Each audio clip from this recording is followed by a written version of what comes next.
E essa semana, pessoal, a gente está lembrando uma data que vai ficar para sempre na memória dos gaúchos, a enchente que atingiu o nosso estado. Mas apesar de muita dor e perda, ela também promoveu uma onda de solidariedade e amor pelo próximo. Centenas de abrigos se formaram e muitos setores da sociedade civil se organizaram também para criar aí espaços onde as famílias atingidas pudessem ficar. E a gente sabe que vários setores foram importantes, né? Entre eles, as igrejas, que tiveram sim um papel fundamental de conforto emocional e principalmente de resgate, socorro e abrigo das vítimas. E aqui ao meu lado está o Gilialdo Barreto, que coordenou o abrigo da igreja Brasa Church. Oi, Gilialdo, muito boa tarde, que bom te ter aqui com a gente. Uma boa tarde, que alegria estar te conhecendo, nossos telespectadores. O prazer é todo nosso de estar aqui. Gilialdo, conta pra gente como é que foi essa experiência do abrigo, né? Como a gente dizia aqui, a gente sabe que a igreja tem esse papel de ir pra rua, de acolher, de receber, de fazer o que Jesus faria, né? Isso. Se ele estivesse aqui com a gente hoje. Como é que foi para vocês montar esse abrigo? Na verdade, é algo assim, muito incrível de pensar que num momento de tamanha dor, numa das maiores catástrofes que a gente viveu, a gente pôde colocar em prática esse coração ensinável de aprender a fazer um abrigo, que ninguém sabia fazer, né? Nós, na nossa igreja, e quero ressaltar que nós tivemos uma parceria nesse abrigo da Cipó, né? A Brasa Church cuidou de toda a operacionalidade do processo do abrigo, os projetos, enfim, mas nós estávamos parte na igreja luterana e parte na UBRA, na antiga UBRA do prédio de medicina lá.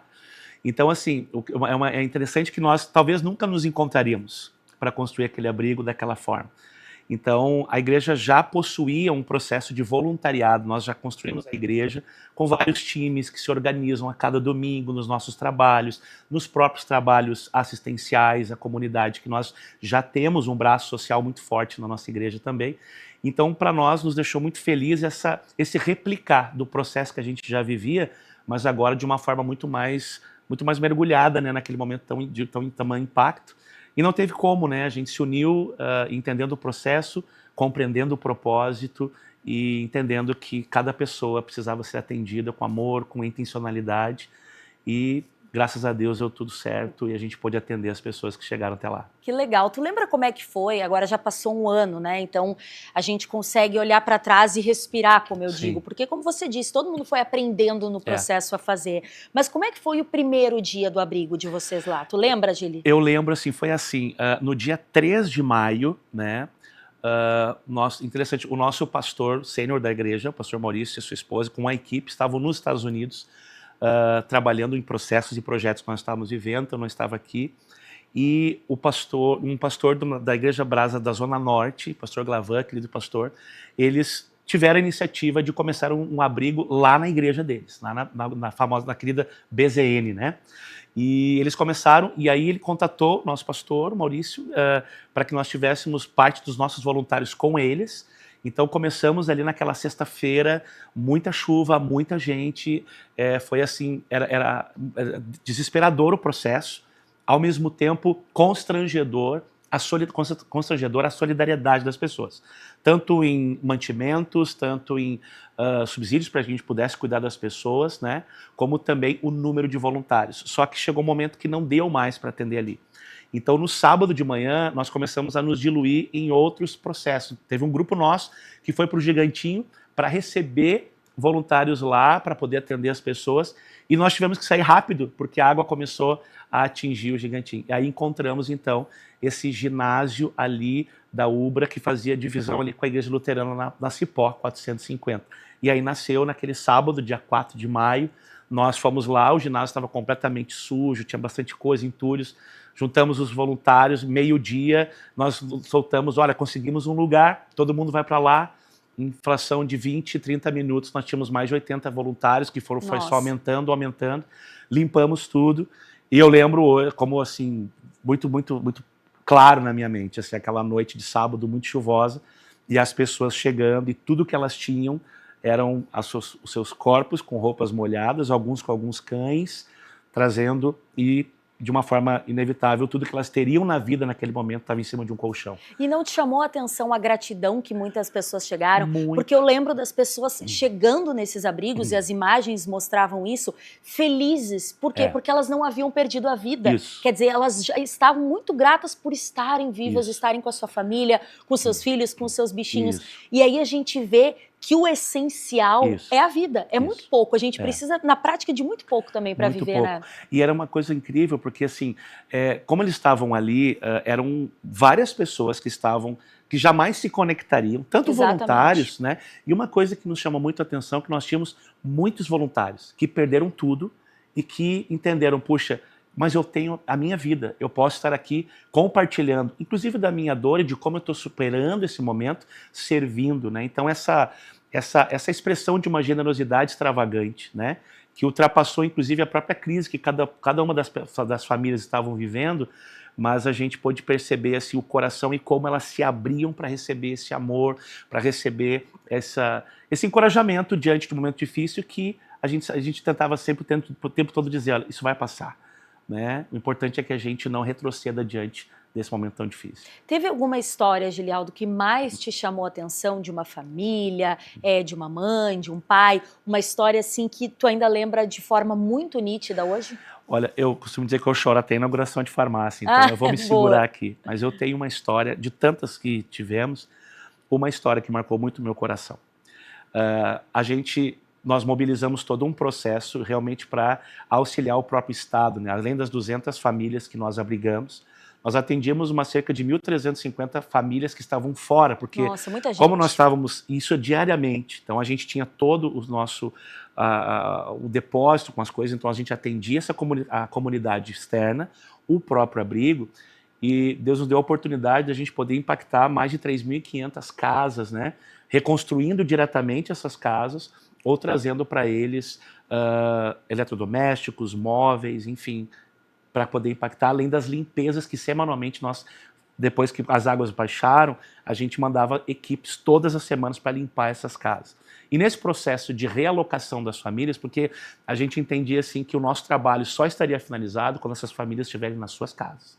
Quando a gente até brincava, quando eu poder sentar com elas e tomar um café na casa delas, na mesa delas, poder compartilhar a vida ao vivo. Mas eu lembro de uma família que estava se preparando já para sair, e aí nós tínhamos as conduções para levar essas famílias para sua casa, a gente queria saber onde elas estavam entrando, se as condições estavam ideais, enfim, né? E eu lembro que tinha uma menina, a Yasmin, que ela marcou o abrigo, a voz dela era reconhecida em qualquer canto, e eu lembro que ela estava chorando muito, muito emocionada, e eu lembro que eu abracei, né? E a cabeça dela estava mais ou menos perto do meu peito, e eu disse assim, Yasmin, por que tu está chorando? Tu não está feliz de ir para tua casa, né? E ela com os olhos cheios de lágrimas olhou para mim e disse assim, mas eu estou em casa. Olha só. Então ali eu entendi que a gente, pela graça de Jesus, a gente conseguiu fazer de um abrigo um lar. Exatamente. Sabe? Onde as pessoas se conectaram com eles, se conectaram umas com as outras, e que aquela crise não as definiu e que a vida podia prosseguir de uma forma até melhor. E de alguma forma havia um propósito Exato. também, né? Quer dizer, aquelas pessoas talvez, a gente sabe também, Gilialdo, que teve uma realidade de, infelizmente, muitas pessoas que nas suas casas, crianças, adolescentes, que sofriam abuso, quer dizer, e foram para esses abrigos, encontraram respaldo jurídico, encontraram proteção, coisas que elas não tinham no lugar que elas deveriam ter. Então, esse sentimento dessa menina que tu falou, provavelmente é o de muitas outras famílias que encontraram isso porque no seu lar de origem não tinham, né? Exato, exato. No abrigo a gente conseguiu reconstruir ocupar, melhor dizendo, muitos espaços que antes essas famílias não tinham. Então nós tínhamos um núcleo de psicologia, né, de psicólogos que estavam ali atentos a trabalhar as dores. Então assim, a enchente ela só trouxe à tona algumas crises que já existiam, né? Isso foi muito bom. Programas com as mulheres, né, para poder trabalhar a própria autoestima. Então, vários salões foram lá. Algumas mulheres se reencontraram com a sua beleza interior e também exterior, sabe? Algumas oficinas, né? Imagina, as pessoas estavam lá, a gente não tinha expectativa. Aí, quando as águas começavam a querer baixar, vinha mais água, subia e a gente começou a entender que, poxa, agora é o momento, né, da gente poder criar programas para que eles possam realmente se ressignificar. Dentro desse momento de dor, talvez alguma área da vida deles que pudesse realmente ser alimentada de uma forma que fizesse com que, ao retornar para a vida deles, eles pudessem trazer aquilo de alguma coisa benéfica, né, para a história deles. E muita coisa pôde ser construída. Que bacana. E agora, Gilialdo, passado esse 1 ano, quer dizer, essas famílias, vocês ainda têm contato com algumas delas? Temos contatos com a grande maioria, nós fizemos registros, né, de todas as famílias, acompanhamos, né.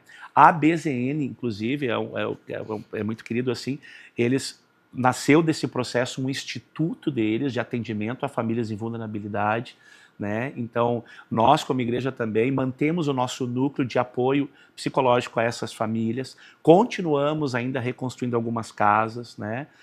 Algumas dessas famílias frequentam, né, a nossa comunidade ali no Bourbon, na igreja, enfim.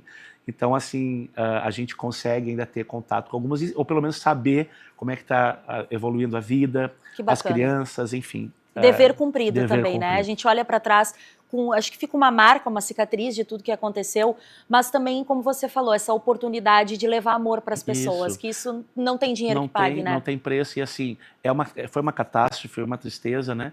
Mas talvez nós nunca teríamos a oportunidade de conhecer aquelas pessoas. Com certeza. E é o famoso fazer de um limão uma limonada, né? Então a gente pegou aquela oportunidade de poder entregar o nosso coração. E como ninguém entrega aquilo que não carrega, a gente também pôde revisitar aquilo que nós temos, né? Com certeza. De poder revisitar a nossa essência, de poder nos conectar com aquilo que nos move em propósito, né? Então todo mundo pôde de alguma forma crescer e ninguém saiu igual, todo mundo mudou. Né? Tá então a gente certo. acredita nisso. Gilialdo, obrigada pela tua participação Imagina, ao vivo aqui com a gente, viu? E parabéns pelo trabalho que vocês fazem, é tão importante para a nossa sociedade, ainda mais nos dias de hoje, né?